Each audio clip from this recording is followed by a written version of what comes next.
Hey guys, welcome to the help screen, and this is how to fix Minecraft world stuck on building terrain. So guys, if you ever encounter this issue, what you could try to do is tell your friend to join the world that you are trying to join. And after that guys, they will have to load the spawn area, and once they have joined, they can leave. And when you try going again to the world, you'll be able to join your world and you'll be able to fix the issue. So, guys, in order for this to work, you just need a friend to join your world and you'll be able to fix the issue. Now, for the second option, guys, is just try updating your Windows and Java, and you should be able to fix the issue.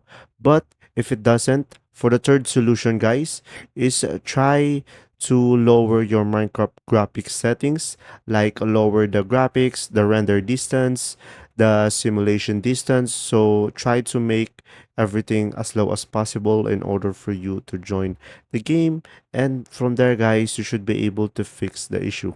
And there you go. If this video was helpful, please like and subscribe, and thanks for watching. See ya.